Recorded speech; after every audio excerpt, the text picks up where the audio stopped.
Back to the show. Commanders win on a prayer from Jayden Daniels in a battle, quotations, air quotes, of two rookie quarterbacks.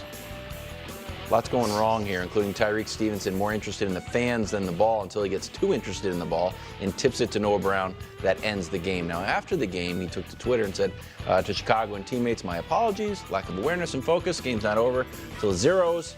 I can't take anything for granted. Notes taken, improvement will happen. So that's good. It's after skipping out on the media and getting a personal foul earlier in the game and general clown-like behavior. Yikes. I mean, it was. I mean, he didn't talk to them. I mean, it was ludicrous what happened, and it was the single most important play of this NFL season. Just strategically, and he was not talking to the media is a savvy move there. Oh, okay, he was doing the same thing on the play before, where they allowed the out pattern to get close enough for the Hail Mary. He was doing the same thing. Right, your biggest takeaway here. Listen, great job by Jayden. Jayden has a broken rib or bruised rib or something, and because he's so slight. Yes, correct. That's exactly right, Coach. He can't play through pain. He's more likely to get hurt. But if you are more likely to get hurt, seeing that you can play through pain is important. Yeah. And he was. I mean, Washington moved the ball up and down the field, but had to keep settling for field goals. And then they were going to lose. I mean, and now they would have been tied with Philly in a dogfight, and the Bears would have been in great shape. Now the Bears are in last place. They're a game clear, and it's because of that play. Because the story could have been that despite, we can show you, I mean, we can show the play, but also since Wildes wants to make this, the Caleb Trash Hour, since Trevor's not in the discussion right now.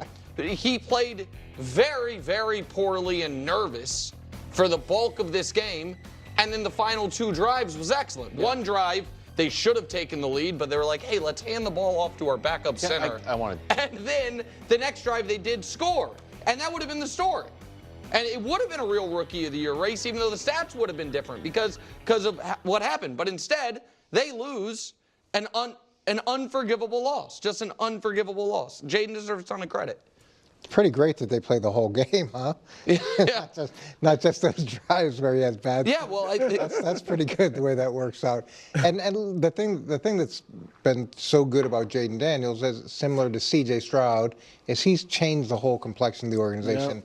When you've got a young player like that, that's not only talented but has that type of work ethic, maturity, who gets an injury, figures out a way to practice on Friday, and then play, and then create a play like that.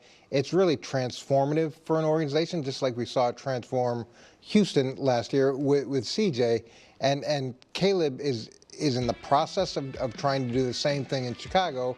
I just think the impact right now that Jayden's had, not just with ability, but with his attitude and work ethic, and the plays like this could change the whole trajectory of the season for him. Yeah, look, there's a sizable gap right now between Jayden and Caleb.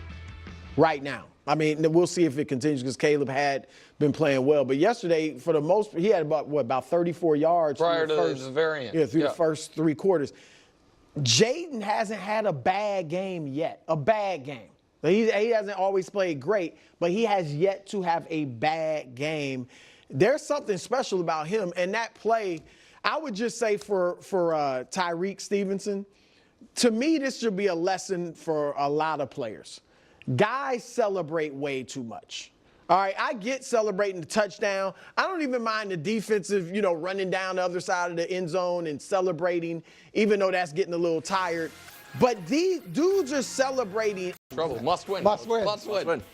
Ravens go into Cleveland and they don't couldn't make a lose that sandwich. game. Oh, no. They don't put their feet up. They didn't even get a soda pop. Really? No. The best team in the league got lost 3 times. Couple sips of Kool-Aid. They do let Jameis throw 3 touchdowns and lose 29-24. Here's Lamar. Every loss is frustrating. Yeah, because we've been doing so good. Offensive side of the ball, defensive side of the ball. We just been putting points on the board, keeping teams out the end zone. We just got to play better. People probably look at Brown's record and be like, oh yeah, that's a sorry team. But it's like, this is the NFL. I always say that this is the NFL, and any given Sunday a team can be good. Any given Sunday a team can wake up and just it'll be their day, be their day. We just got to play better all around. That's all. I think Lamar was trying to be complimentary there. It felt like he was dissing the Browns. Like, they look like a sorry team. Brew, are you worried about your Ravens? Not this loss. It happens. And there were smart people saying years ago, Jameis Winston was a dark horse MVP candidate, and he was. They'd be playoff contenders. Yeah. If they were playing Jameis all season. Yeah, or Flacco. But a loss, it happens. I'm not worried about that. I judge everything by can they beat the Chiefs. And with this defense, now I'm still optimistic because they got a long way to go. This defense is not a Super Bowl defense. Now, they have a culture of defense under John Harbaugh that I think they can improve over time, but they better get going now. Because, and they're 26th in scoring defense. We can show you their defensive numbers. Let's see the numbers. Yeah, I mean, last year they were not top. good. Last 2 years they've been top 3 in scoring defense. They're 25th in yards allowed. Yeah. Last 2 years they've been top 10. And they got the worst pass defense in the league. Yeah. Now, some of the analytic numbers show that they're covering guys. There's not a lot of separation. Whatever. But the problem is this. Miscommunication and blown coverages. And look at this score when the Browns went ahead 20-17. Look at what's going on before the play. Yeah. That's my problem. Why is that happening? I respect John Harbaugh as a coach and a man. He's got a Super Bowl. But look, they look like a poorly coached team to me right now. No, I respect. What is that, Coach? Well, sometimes there's probably a blitz to formation, so they're looking for the side that the blitz is going to come to. I think initially they thought it was going to be set to the left. Then it was a 3-by-1. They were bringing the pressure to the right, so they just had to get the guys over there. And that does happen. I don't think that's necessarily But poorly this coached. happens to them every game. Well, Every game they seem to have. I think it's more a function of they just won two big games. They're riding a 5-game winning streak. They're playing a team that's lost 5 in a row. Jameis Winston hasn't started in 2 years. And so these are the hardest games to coach, to try to get your guys up for this. And they just figured at the end of the game, they'd figure out a way to win it. I get that. Without having to be as tight as they need to be. Yeah, I don't mind the loss. You're going to have regular season losses. They lost to the Browns last year. Yeah, but all right? yeah, losing to two it's one-win the teams is bad. miscommunication. Yeah, I mean, losing to the Raiders and the Browns twice in the first 8 weeks of your season is pretty bad. Listen, this was the best. This all week long I had to listen. This is the best team in football. All week I had to hear it.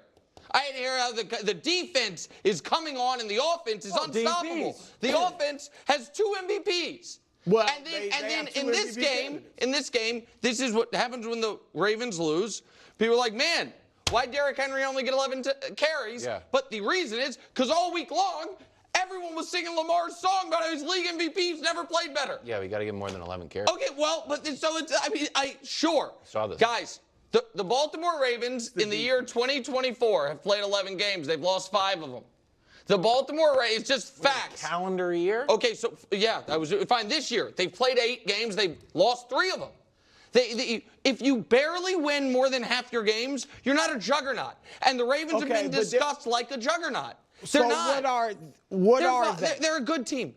They're a good team. They're one of the Chiefs are up above everybody, Yes, and then the Ravens are with just about anybody else. Nah, I don't know that I agree with that. Someone's got to be the second best team. Right, Detroit is better than them. No, in the AFC. In the AFC, you won't like my answer. Don't say Bills. They pounded the Bills. And the Chiefs beat them, and I heard all week they were better than the Chiefs. Welcome back to the show. A month ago, Rodgers beat the Patriots, and afterwards said the Jets' biggest struggle was going to be handling success. Oh, well, they haven't won since. And after this loss to the Patriots, interim coach Ulbrich said, quote, "This is a moment of darkness." Here's Rodgers' response. Yeah, I've been in the darkness. You got to go in there, make peace with it. Offensively, our goal has just got to be score 30. Doesn't matter what the other two sides are doing. You know, we have trust in our defense and teams. But if we're not scoring 30, we're underachieving. This offense can do that every single week. Buddy, what are you talking about? First of all, can I just take off before I pass the ball? If I was like, Nick, I've been in the darkness every night. it gets dark in my house. Like, buddy, it's not you. It's the whole world. We're in the darkness for about a third of our life. Also, the Jets are the only team in the league to not score 25 this year. So I think scoring 30 regularly would be Well, the tough. season just All started. right, listen. Do you think he was jabbing at the defense? No, listen.